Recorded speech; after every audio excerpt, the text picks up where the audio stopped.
दोस्तों साथियों नमस्कार। द पाठशाला ऑनलाइन में आपका स्वागत है।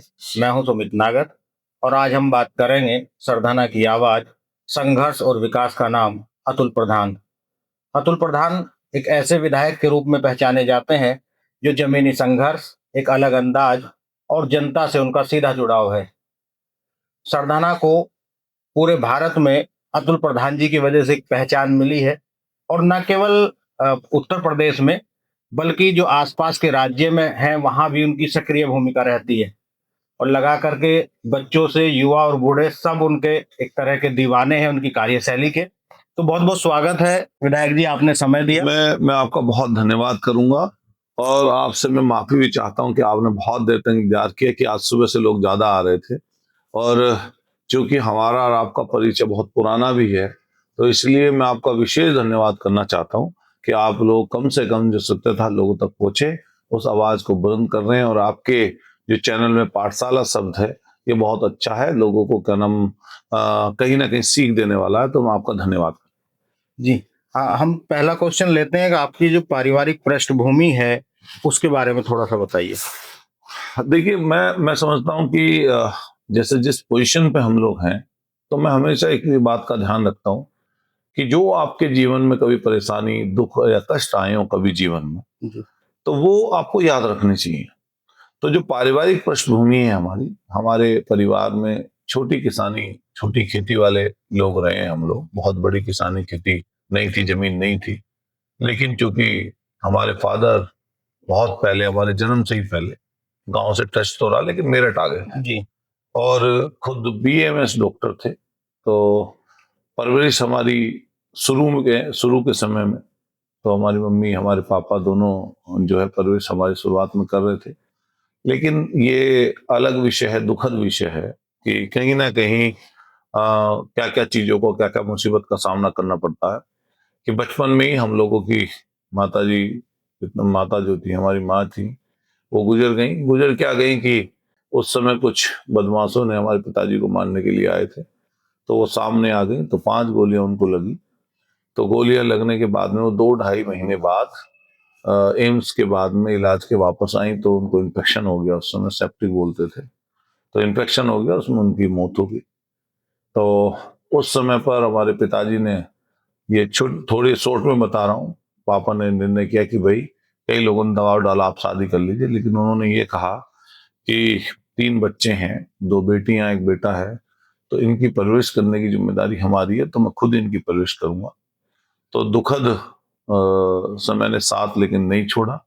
उनके 7 साल बाद लगभग हमारे पिताजी को भी कुछ बदमाशों ने, जो पहले से ही जुड़े हुए लगभग लोग थे, उन्होंने उनकी भी हत्या कर दी। तो ये बचपन इस तरीके से गुजरा और परेशानी और दिक्कत, दुविधाएं, अलग अलग तरीके की चीजें जो हम लोगों ने उसका सामना किया। जी। आपकी जो राजनीति की शुरुआत है वो विश्वविद्यालय छात्र राजनीति से आप शुरू की आपने। हम और आप साथ साथ रहे विश्वविद्यालय में। वो एक आपका अलग तरीका है, अलग अंदाज है चीजों को मुखर रूप से उठाने का और संघर्ष करने का। लेकिन वर्तमान जो परिदृश्य है वो छात्र राजनीति समाप्त है। तो इससे कितना जो है एक तरह का परिदृश्य खराब होता है पूरे देखिए, अगर आप सोचेंगे, जैसे आपने पहला सवाल किया कि आपकी पारिवारिक पृष्ठभूमि, आप अंदाजा लगा के देखिए कि माँ नहीं, बाप नहीं, दादा नहीं, दादी नहीं, विरासत नहीं, कोई किसी तरह का पैसा धन दौलत वाले नहीं। अगर वो छात्र राजनीति ना होती, अगर हमारी ये यूनिवर्सिटी में हम लोगों को सेवा करने का मौका ना मिलता, तो आप सोचिए कैसे आज लोग हमें जान रहे होते हैं। जी। तो जो छात्र राजनीति है, वो जो मुख्य धारा की राजनीति है, उसकी एक तरीके से पाठशाला है और व्यक्ति का व्यक्तित्व में निखार होता है राजनीति में अगर कोई व्यक्ति है। तो मैं समझता हूं कि छात्र राजनीति को उन लोगों ने साजिश के साथ खत्म करने का काम किया, जो लोग नहीं चाहते कि गरीब, किसान, कमजोर पक्ष के लोग राजनीति में आए। जी। और यही पूरा कारण है कि भारतीय जनता पार्टी की सरकार ने, जैसे ही इनकी सरकार बनी है उत्तर प्रदेश में, इन्होंने छात्र संघ के चुनाव पर बैन लगा दिया। हम पहले से इसकी मांग करते रहे। आदरणीय नेताजी मुलायम सिंह यादव जी जब जब सरकार में आए, उन्होंने छात्र संघों में पड़े तालों को खोला और कहीं ना कहीं छात्र संघ से जो निकले वाले नेता थे उनको राजनीति की मुख्य धारा से जोड़ा। शुरू में माननीय मुलायम सिंह यादव जी ने, फिर बाद में माननीय अखिलेश यादव जी ने जी छात्र संघ के चुनाव 2012 में बहाल किए, जिससे बहुत सारे लोग, बहुत सारे लीडर निकल के, जो किसान, गरीब, कमजोर पक्ष के लोग थे, वो लोग उसमें राजनीति में आए।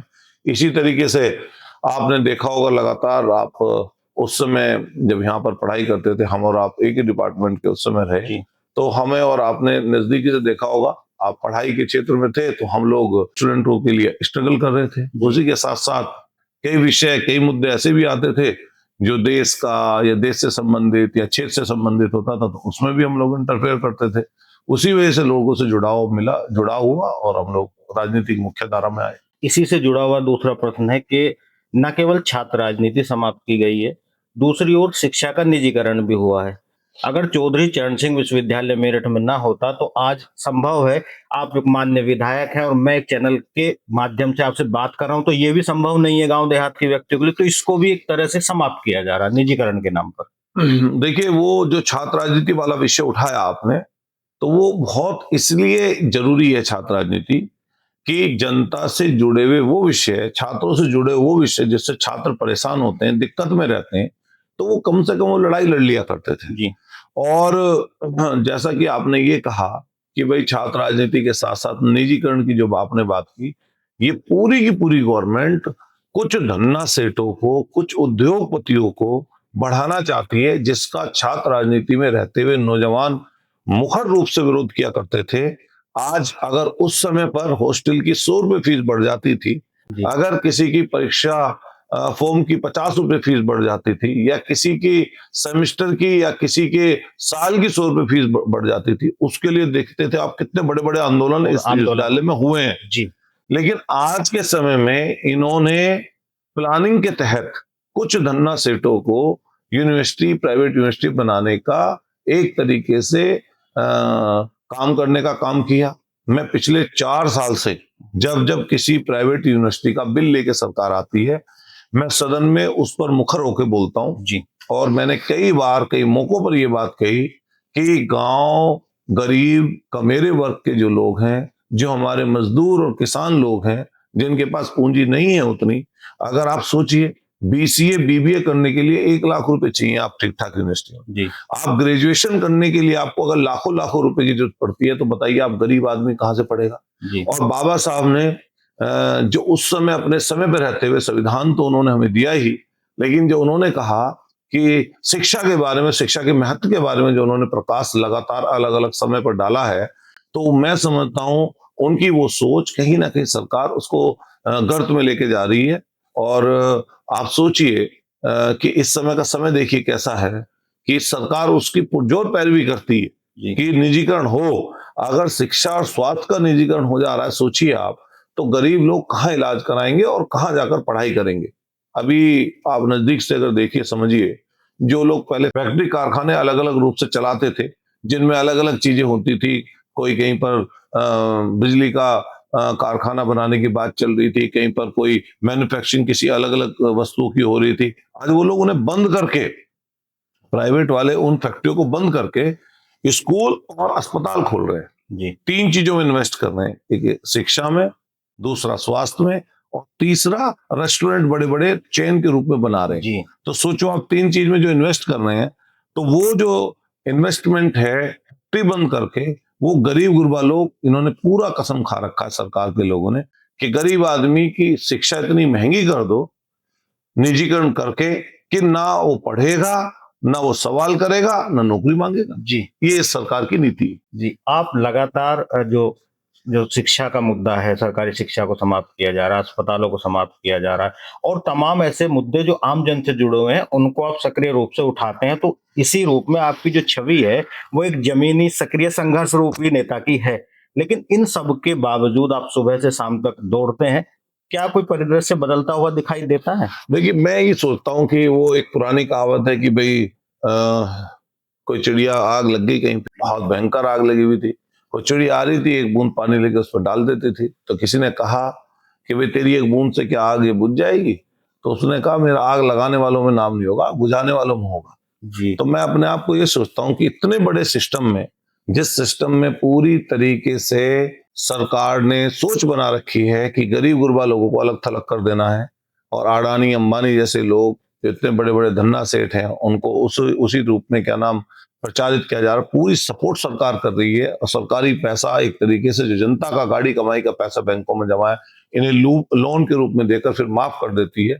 तो सरकार ने एक तरीके से कसम खा रखी है इस तरह की कि इस तरह के हम लोग काम करेंगे। लेकिन हमारा जो काम है, मेरा सीधा एक कहना है कि जनता ने मुझे चुना है जनता के मुद्दों को रखने के लिए, बोलने के लिए। जी अगर मैं विधायक के रूप में सदन में गया हूं तो मैंने हमेशा ये बात कही कि मेरी फर्स्ट एंड लास्ट प्रायोरिटी जनता है। जी मेरा एक ही काम है, मेरी एक ही सोच है कि हम लोग किस तरीके से आम लोगों के मुद्दे, आम लोगों की बातें सदन में उठा सकें, सड़क पर उसकी लड़ाई लड़ सकें। पिछले दिनों आपने देखा होगा मैं खुद भूख हड़ताल पर रहा जी इन प्राइवेट अस्पतालों की लूट के खिलाफ। जी तमाम तरीके के डॉक्टरों ने, प्राइवेट अस्पताल के लोगों ने जुलूस निकाले, शहर में क्या मैंने कि मैं इससे कोई न डिगने वाला हूं ना मैं हटने वाला हूं। जी ये लड़ाई बहुत बड़ी है क्योंकि हमारे यहाँ लोग अपने दिनचर्या, जो रोज का उनका जीवन है, जो उनकी दिनचर्या है, उसमें इतने ज्यादा बिजी हो गए, इतने ज्यादा परेशानी दिक्कत में है लोग कि वो प्रोटेस्ट आंदोलन में बेचारे पहुंच ही नहीं पाते। जी उनके अपने घर की गुजर बसर नहीं चल रही। इस कारण से क्या हुआ है, इस कारण से लोग आंदोलन उस चीज से सरकारों ने दूर कर दिया उनको। जी। आप चूंकि लगातार इन मुद्दों को उठाते हैं और आपका संघर्ष का अपना एक तरीका है, जैसे मैंने पहले भी कहा, आप जब इन लोगों के खिलाफ आवाज उठाते हैं तो ये सब बहुत बड़ा व्यवसाय वर्ग है, हजारों करोड़ की संपत्ति का, और ये कहीं ना कहीं प्रत्यक्ष रूप से और अप्रत्यक्ष रूप से सरकार बनाने में या उन्हें प्रभावित करते हैं। तो उसका भी कुछ थ्रेट रहता है, कुछ दबाव रहता है। देखिए मैं समझता हूँ दबाव उस व्यक्ति पे हो सकता है जिसका मान लिया कोई काम हो ऐसा उल्टा सीधा। मैं एक ही काम करता हूँ, मैं बस यही काम जो सा मेरा है, पब्लिक में रहना। मुझे जो इंटरेस्ट है, मेरा जो शौक है या मेरा जो पैशन है, मेरा जो जुनून है, वो लोग हैं, जनता है, उसी में रहना, उन्हीं में जीना, उसी के सपने देखना, यही मेरा अपना एक मतलब मेरा जीवन ही यही है। तो मैं कोई 2 नंबर का, 10 नंबर का कोई उल्टा सीधे काम में इन्वॉल्वमेंट है नहीं। तो मुझे कभी माननीय मुख्यमंत्री जी के सामने, सदन में या बाहर, या किसी कलेक्टर के सामने या किसी अधिकारी के सामने अपनी जेन्युइन बात कहने में मुझे कोई हिचक नहीं है। और मैं फिर कहना चाहता हूं कि मैंने अपने क्षेत्र में कई बार, कई मौकों पर आम लोगों से ये बात कही है कि अगर मैं आपकी वोट का हकदार हूं, अगर मैं सामने वाले के मुकाबले में जनता का आदमी हूं, मैं आपका आदमी हूं, मैं गरीब के से जुड़ा हुआ हूं और मैं आम लोगों के बीच में रहता हूं, आप मेरा चयन करिए। नहीं तो बाबा साहब ने जो 5वें साल में चुनाव की व्यवस्था संविधान में की है, वो इसीलिए की है कि अगर कोई व्यक्ति नकारा हो जाए, अगर कोई व्यक्ति की मति भ्रष्ट हो जाए, अगर कोई व्यक्ति घमंड और गुरूर में आ जाए, अगर कोई व्यक्ति आपकी बात सुनना बंद कर दे और व्यक्ति कोई ऐसे कमजोर गरीब लोगों में जाना बंद कर दे, तो आप उसको चुनाव हरा दो। जी। लोकतंत्र में इससे बड़ा मैं समझता हूँ कोई दूसरी चीज हो नहीं सकती। जी बिल्कुल। तो अगर मैं उस लायक हूं, और मैंने कई बार कई मौकों पे ये बात भी कही कि जिस दिन मुझे ये लगेगा कि मैं इस काम के लिए सुटेबल नहीं हूं, इस काम के लिए मेरा चयन गलत है या मैं इस काम को नहीं कर सकता, उसके बाद मैं खुद ही नहीं करूंगा ये काम। ये मेरा अपना मन है और मैं इसी तरह की लाइफ मेरी है। और रही बात स्ट्रगल की, आपका जीवन पूरे दिन किसी रूप में आपका भी किसी न किसी परेशानी से सामना रोज पड़ता है। मान लीजिए कितना स्ट्रगल आपकी लाइफ में है, सब लोगों की अपनी अपनी लाइफ है, उनके अलग अलग स्ट्रगल्स हैं, उनके अलग अलग काम करने का तरीका है। तो मैं किसी पर आरोप प्रत्यारोप नहीं लगाना चाहता, लेकिन आप सोचिए हम कहाँ लेके जा रहे हैं समाज को। धोखा देखिए कैसा है। माननीय प्रधानमंत्री जी अभी 25 तारीख को चर्च में हाथ जोड़कर खड़े थे, पूजा कर रहे थे, सोचिए। और उनके जुड़े हुए जो नीचे के लोग हैं वो चर्च के सामने जाकर मलिया आरती गा रहे थे। आप कैसा समाज बना रहे हो भाई जी। और ये पूरी की पूरी जो फौज जो अभी आपको जवान देश दिखाई दे रहा है, अगर आपने इसको सही दिशा में डाइवर्ट नहीं किया, अगर ये लोग अच्छी दिशा में नहीं चले, तो आप निश्चित रूप से मान लीजिए किसी भी देश का भविष्य अंधकार में होता है। ऐसे में कहीं बेहतर चीजें नहीं होती।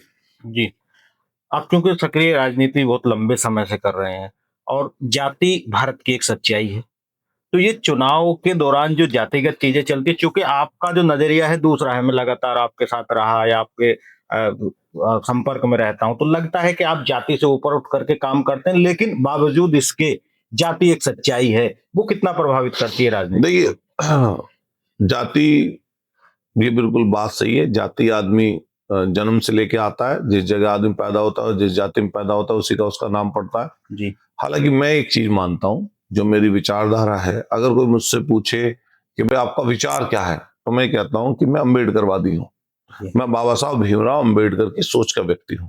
ये सीधी क्लियरिटी है, इसमें कोई मुझे ना इत्तेफाकी मुझे किसी के सामने कहने में, सदन में कहने में, बाहर कहने में कोई दिक्कत नहीं है।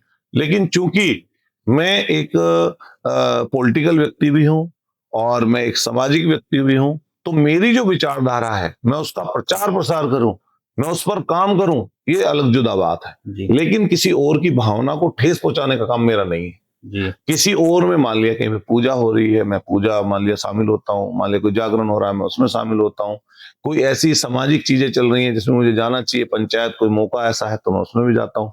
तो जो सामने वाले की भावनाएं हैं उसकी भी कदर मैं करूं, ये भी मेरा काम है। तो मैं उनकी भी भावनाओं की कदर करता हूं और मेरा काम है जो समावेशी जो पॉलिटिक्स है, जो समावेश, हमारे यहाँ विविधताओं वाला देश है, जिसमें थोड़ी दूर पे जाओगे बोली बदल जाएगी, थोड़ी दूर पे जाओगे खाना बदल जाएगा, रहन सहन बदल जाएगा, अलग अलग तरीके के संस्कृति, हमारे जो काम काज है वो बदल जाएंगे। तो मेरा अपना एक विषय है कि मैं हम उनकी भी सम्मान करें, उनका भी रिगार्ड करें।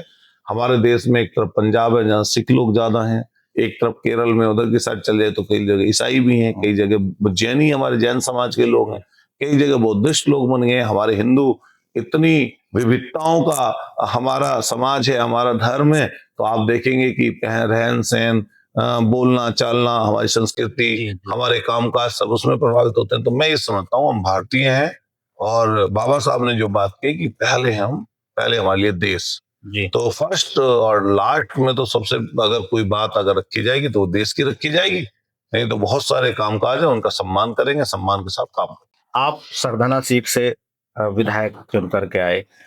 वर्तमान स्थिति को हम देखते हैं तो जो राजनीतिक परिदृश्य है उसमें जो आपके राजनीतिक रूप से प्रतिद्वंदी हैं वो लगातार उस तरह की हिंदू मुस्लिम की बातें करते हैं और हाल फिलहाल में ये शाहरुख खान ने जो टीम में सिलेक्शन किया उसको लेकर के एक चर्चा में है, जबकि केंद्र में भी बीजेपी है, उत्तर प्रदेश में बीजेपी की सरकार है और बीजेपी के वो नेता हैं। तो बीसीआई को क्यों नहीं कहते कि बैन कर दे? तो इसे आप किस तरह की राजनीति से जोड़े हो? देखिए मैं इस तरह से जोड़ूंगा कि जब आप जमीन पे ना काम कर पाओ, जब लोगों को संतुष्ट ना कर पाओ, जब लोगों में बेहतर भविष्य के लिए काम ना कर पाओ, तो आप मुद्दों को उलझा दो।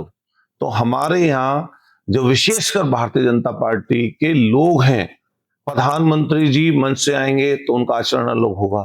वो राजस्थान में अजमेर शरीफ पर दरगाह पर चद्दर भेजेंगे, वो मुस्लिमों में जाएंगे, वो शेख आएंगे दुबई के, सऊदी के, कुवैत के, अलग अलग जगह के, उनसे गले मिलते हुए नजर आएंगे। और यहाँ पर जो निचले लेवल पर जो लोग काम करते आएंगे, ये हिंदू मुसलमान में कट्टरता फैलाते नजर आएंगे। और इनका पूरा पूरा, अच्छा आप बताइए, जब अभी कुछ दिन पहले बांग्लादेश में ये विपत्ति परेशानी आई उस देश में, और पूरी तरीके से एक तरीके से देश के जो वहां के लोग थे उन्होंने जो पूरा अप्रत्यक्ष रूप से प्रत्यक्ष रूप से पूरे देश में जो हंगामा और वहां जिस तरह की चीजें हुई हैं, जिसमें प्रधानमंत्री को वहां से भागना पड़ा। जी आप हमें बता दीजिए, जो पूरे देश में खलनायक थी महिला, उस महिला को आपने किस वजह से अपने यहाँ पर रखा हुआ है? किसी मुस्लिम कंट्री में भेज देते ना, वो देते उनको आसरा, आपने क्यों दे रखा है? जब हमारे हिंदू भाई वहां पे अल्पसंख्यक के रूप में हैं, जिसकी वजह से वहां पर लड़ाई हो रही है, उसको आपने अपने देश में रख लिया, तो क्या ये लड़ाई बड़ी नहीं होगी? अभी मैं और आप हैं, आपका कोई तीसरे व्यक्ति से झगड़ा हो जाए और मैं तीसरे व्यक्ति को उठाकर अपने घर पे बैठा के ये कह दूं कि मैं तुम्हारी रक्षा करूंगा, मैं आपका सीधा दुश्मन बन जाऊंगा। तो वहां के लोगों के जो सेंटिमेंट है, तो वो अपना एक अलग देश है, हमारा अपना अलग देश है। अभी तक आपकी मित्रता में काम कर रहा था कुछ समय पहले तक, अब वहां पर हमारी दुश्मनी बढ़ गई है। फिर आप ये बताइए, जब से इनकी फॉरेन पॉलिसी देखी कैसी है, इनके साथ में पाकिस्तान तो दुश्मन है हमारा, जी चीन हमारा दुश्मन है, नेपाल से आपकी नहीं बन रही, श्रीलंका में चीन ने अपने सैन्य हवाई अड्डे बना लिए, म्यांमार में आपकी दुश्मनी बढ़ गई, बांग्लादेश से आपने दुश्मनी कर ली, दुश्मनी हो गई है मान लिया इस लड़ाई में। तो आप बताइए, जो आपके आस पड़ोस वाले लोग हैं, आप कैसे रहेंगे यहाँ पर? फिर जो ये मुद्दा था शाहरुख खान का, ये इसलिए उन्होंने उछाला क्योंकि 55% जैसा पता चला शेयर उसमें शाहरुख खान के हैं, जी उसी में जूही चावला भी हैं, उनके हस्बैंड भी हैं, और बीसीसीआई जिसको रिकमेंड करेगी उसी टीम को आप में से, उन्हीं में से चयनित करना है लोगों को। और बोली उसकी सिर्फ और सिर्फ केकेआर ने नहीं लगाई, इन्होंने नहीं लगाई, दूसरी टीम के लोगों ने भी उसकी बोली लगाई थी। इन्होंने ज्यादा बोली में उसको खरीदा। और जिस दिन हमारे वहां पर एक हिंदू भाई की हत्या हुई, जो जघन्य अपराध हुआ, जिसको हम लोग पहले दिन से डिनाई करते आए हैं कि भाई ऐसी ऐसी घोर तरीके से जो जो वहां पर जिसकी आलोचना की जाए उतनी कम है, और ऐसे लोगों को सख्त से सख्त इनके ऊपर कार्रवाई करनी चाहिए। लेकिन वो कार्रवाई कौन करेगा?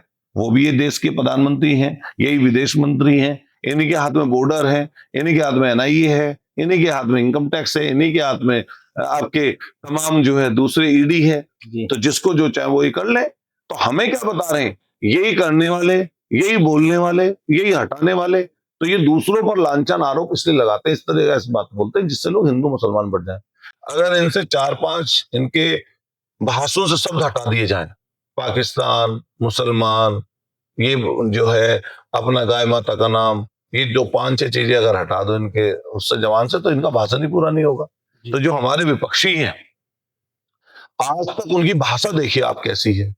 भाषा उनकी ऐसी है कि पूरे भाषणों में सांप्रदायिकता ही उनका एकमात्र धर्म बचा हुआ है। भाई आप कम्बल बांट रहे हो, अच्छा काम है, कम्बल बांट रहे हो आप। कम्बल में वहां पे कहां से सर्दने में शाहरुख खान आ गया? वो तो इसलिए उन्होंने बोला कि उन्हें भाजपा के लोग भी इस समय प्रताड़ित हैं, वो भी पसंद नहीं कर रहे, विपक्षी लोग तो हैं ही अलग, जनता नकार के अलग खड़ा कर दिए। तो ऐसे में बस सिर्फ लाइमलाइट में बने रहना, अपने शब्दों से, अपनी बातों से लोगों में इस तरह का मैसेज देना हिंदू मुसलमान का, यही उनका शगल बन गया है। अगर उनसे ढंग से पूछो कि 4 साल में अपने क्षेत्र में 2 बार तो वो जीते थे ना जी, तो जनता ने उन्हें जिताया, हमने मेहनत की, हम हारे हुए थे जी। अब हम लोगों को उसी जनता ने हमें जिता दिया, तो आप उनका सम्मान करो ना, उन्हीं में घूमो, उन्हीं में रहो, उन्हीं को आप जो है अपना तो दिखाकर उन्हें अपनी तरफ करो। तो अब क्या है, लेकिन ये इसी तरह की भाषा है, इसी तरह की चीजें उनकी जी। अंत में आपसे कुछ पारिवारिक जो प्रश्न है वो बनते हैं। जैसे आप सुबह से लगातार सक्रिय रहते हैं, मैं आपकी दिनचर्या जानता हूँ, क्षेत्र में आप लगातार सक्रिय रहते हैं। अब धीरे धीरे आपके बच्चे भी बड़े हो रहे हैं, तो जो पारिवारिक जिम्मेदारी है, जो माननीय जिला पंचायत अध्यक्ष सीमा प्रधान जी, आपकी पत्नी रही बहन जी, वो भी लगातार क्षेत्र में जाती हैं, तो बच्चों को समय न दे पाने का कभी कुछ एक मलाल रहता है? ये बात तो सही है कि जब मान लिया सामाजिक रूप से समाज में आप शादी करते हैं, बच्चे होते हैं, तो आपकी जिम्मेदारी है वो, ये बात सही है। ये भी बात भी सही है, मैं आपके चैनल के माध्यम से जो है ऑनलाइन ये बात, मतलब आपके पब्लिकली ये बात हो जाएगी। मैं ये बात स्वीकार करता हूँ कि जिस तरह की चीज हमारी होनी चाहिए थी, उस तरीके से हम लोग उनको समय नहीं दे पाए बच्चों को। बड़ी बेटी अभी इंद्रप्रस्थ कॉलेज, दिल्ली से, दिल्ली यूनिवर्सिटी का कॉलेज, आईबी कॉलेज, उससे बीए इंग्लिश वहां पे पढ़ रही है, ऑनर्स कर रही है। तो अब छोटी बेटी 10th क्लास में आ गई, बेटा 8th क्लास में आ गया। तो सही पूछिए तो मैं तो कभी उन्हें ना डॉक्टर के ले जा पाया, ना कोई कपड़े दिलाने दे पाया, तो सीमा ही वो चीज करती है। लेकिन जैसे हमारी जिम्मेदारी बड़ी है, हम पे बहुत सारे लोग हम पे जो विश्वास करते हैं, ट्रस्ट करते हैं, तो हमारा वो भी एक परिवार अपना है, जो मान लिया जो परिवार है। लेकिन उसके अलावा भी सरधना या सरधने से जुड़े हुए लोग या जो लोग हमसे जुड़े हैं, वो भी हमारा परिवार है। तो मैं ये सोचता हूँ कि शायद ईश्वर परमात्मा जो करें वो सही करते हैं, ऊपर वाला जो मौका देगा, जिस तरह की चीजें होंगी तो वो आने वाले समय काम आएगी। लेकिन हमने यही कहा कि भाई चलो बड़ों का सम्मान करें। जैसे लोग एक आम पिता सोचते हैं कि उसके बच्चे कुछ कर लिख जाएं, पढ़ लिख जाएं, बेहतर चीज बन जाएं, सामाजिक रूप से उनकी प्रतिष्ठा कायम रहे और मेहनती बने। मैं सीमा को लगातार ये बात कहता हूँ कि कई बार कि अगर कुछ भी ना आए तो कम से कम मेहनत करना आ जाए कि अपने वो जीवन चला लें। तो खैर ईश्वर सब ठीक करें, आपका हमारा सबका भला हो आने वाले समय पर। और मैं आपके चैनल के माध्यम से सब लोगों से यही कहूंगा कि सब लोगों की अपनी अपनी जिम्मेदारियां हैं, लेकिन सब लोग अपने परिवार में अपने बच्चों का ध्यान रखें और उनके लिए सबसे पहली प्रायोरिटी उनके बच्चे ही हैं। तो आज की तारीख में जो सामाजिक जो गतिविधियां हैं, जो सामाजिक बदलाव आया है, उससे बहुत सारी परेशानी, बहुत सारी दिक्कतें न केवल समाज को बल्कि परिवारों को भुगतनी पड़ रही हैं। तो आने वाले समय पर दरअसल हमारे साथ स्थिति क्या हो गई नागर साहब कि पॉलिटिकल आदमी अधिकतर समय उसका व्यतीत हो जा रहा है, मान लिया कहीं पर मौत हो गई, घटना हो गई, उनमें जाने में, शादी में, फंक्शंस में हम लोगों का अधिकतर समय बीतता है। एक्चुअल में दुख सुख में शामिल होने का काम है राजनीतिक व्यक्ति का, सामाजिक व्यक्ति का। लेकिन जब आप किसी पद पर, ओहदे पर होते हो, तो निकट भविष्य में जो आने वाला भविष्य है उसकी रूपरेखा कैसे तैयार हो, कैसे भविष्य बेहतर हो, उसके लिए भी काम करने के लिए समय आपको चाहिए। लेकिन आजकल मैं न केवल मैं अपने लिए कह रहा हूं, बल्कि जितने भी राजनीतिक लोग हैं वो कई बार इन्हीं चीजों में सुबह से रात तक बीत जाती है। तो मैनेजमेंट, कोई प्लानिंग करने का काम, कुछ बेहतर चीज करने का काम, कुछ सामाजिक रूप से बदलाव का काम, वो हम लोग नहीं कर पाते। एक्चुअल में हमारा काम वो भी है। जी। आप ये कारण है कि चूंकि आप कई बार मैं जब चर्चा करता हूँ या मैं थोड़ा पारिवारिक रूप से आपको समझता हूँ, तो महीनों महीनों आपको बच्चों से मिले हुए हो जाता है। तो आप जब क्षेत्र में जाते हैं तो बच्चों के साथ आप बहुत समय बिताने की कोशिश करते हैं लगातार। मैं ये सोचता हूँ कि जैसे जिस जगह आप जा रहे हो उस जगह ना नीरसता नहीं होनी चाहिए। जैसे आप पूछ रहे हो, तो बच्चों में मैंने देखा, बच्चों में सादगी होती है, बच्चे इनोसेंट होते हैं। तो जैसे बच्चों से आप मिले, तुमने कोई अच्छी चीज बता दी, कोई छोटा मोटा खिला दिया, या उनसे बात कर ली, हेलो कर दिया, या गोद में ले लिया, तो मैं समझता हूँ कि अगर हम लोग पारिवारिक हैं और हमें अगर अपनी सिर्फ बच्चे से सिर्फ प्यार है, हम दूसरे के बच्चों से प्यार नहीं है, ये मतलब सामाजिकता, नैतिकता नहीं कहती। तो मेरा एक अपना एक काम करने का तरीका है। तो जैसे हम कहीं पर जाएं तो जो बेहतर कर सकता हूँ करें, लेकिन हमें लोगों के नजदीक भी रहना है। उन्हें लोगों को अपने आप से नजदीक आप रखोगे कैसे? जिसका आपसे कोई काम ही नहीं, कैसे नजदीक रखोगे? तो उसकी भावनाओं की कदर करनी है आप। जैसे उसके हाथ गोद में किसी के बच्चा है, आपने उसके सिर पर हाथ फेर दिए, आपने बड़े बुजुर्ग के हाथ में उसके पैर छू लिए, उसने आपके सिर पर हाथ फेर दिया। तो देखो, सेंटिमेंट जो होते हैं जुड़ते हैं। और मैं ये वाले सेंटिमेंट नहीं करना चाहता कि हिंदू मुसलमान को लड़ा दो, उससे भावनाओं से आप अपने तरफ कर लो लोगों को। आप मेहनत करो उस चीज के लिए, काम करो लोगों का। और जहां तक सरदना का सवाल है, मुझे जब जब मौका मिला है कुछ ज्यादा बड़ा और बेहतर करने का, तो मैंने हमेशा कोशिश किया है। और आने वाले समय पर भी मैं पूरा सरदना सहित जो मुझसे जुड़े हुए लोग हैं, उन्हें एक एक व्यक्ति से वादा कर सकता हूँ कि मेरी वजह से कहीं उनको शर्मिंदगी नहीं उठानी पड़ेगी। लेकर सदन से लेकर और सड़क तक, और सड़क से लेकर आसपास के स्टेट टू स्टेट तक, सब जो है सरदना की अधिकतर लोग, जो लोग मान लिया किसी द्वेषवश, किसी कारणवश या जाति धर्म में आकर कोई चीज गलत बोलते हैं, वो बात अलग है। लेकिन मैं कोशिश करता हूँ कि सामाजिक रूप से हम लोगों को कहीं जाने में दिक्कत ना हो, कोई परेशानी ना हो, उसी तरह का मैं काम कर रहा हूँ।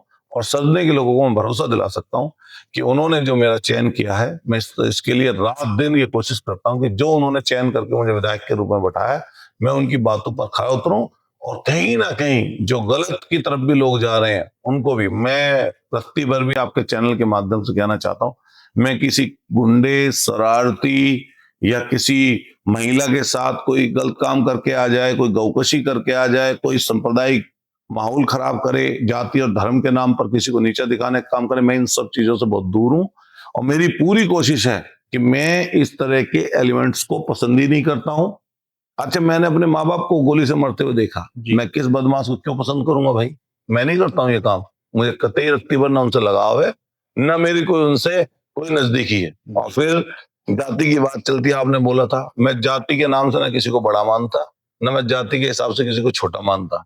मैं सिर्फ जिसके कर्म है, उसकी सोच है, उसका व्यवहार है, काम करने का तरीका, उससे व्यक्ति बड़ा बनता है, उसी से व्यक्ति छोटा बनता है। बहुत बहुत धन्यवाद विधायक जी, आपने समय दिया। बहुत आपका भी धन्यवाद। मैं आपको समय नहीं दे पा रहा था, और मैं आपका बहुत शुक्रिया करता हूँ नागर साहब। आपका स्नेह, आपका प्यार हमारे और लोगों के साथ बना रहे। आप इसी तरीके से सामाजिक चीजों में लगे रहें, और मेरी तरफ से कोई ऐसी चीज लगे जो समाज में, क्षेत्र में अगर कुछ करनी हो, तो मैं निश्चित रूप से आपके चैनल के माध्यम से भी लोगों से कहना चाहता हूँ कि आप लोग कोशिश करिए कि आपके बच्चों का भविष्य कैसे बने, भविष्य आने वाला समय कैसे ठीक कर सकते हैं, और बच्चों को अपने का बहुत बहुत ध्यान रखिए। मैं आपका बहुत धन्यवाद करता हूँ, शुक्रिया। तो दोस्तों, साथियों, आगे फिर कुछ अनेक मुद्दों पर हम बात करेंगे माननीय विधायक जी से। तब तक के लिए हमें दीजिएगा इजाजत। जय हिंद, जय भारत।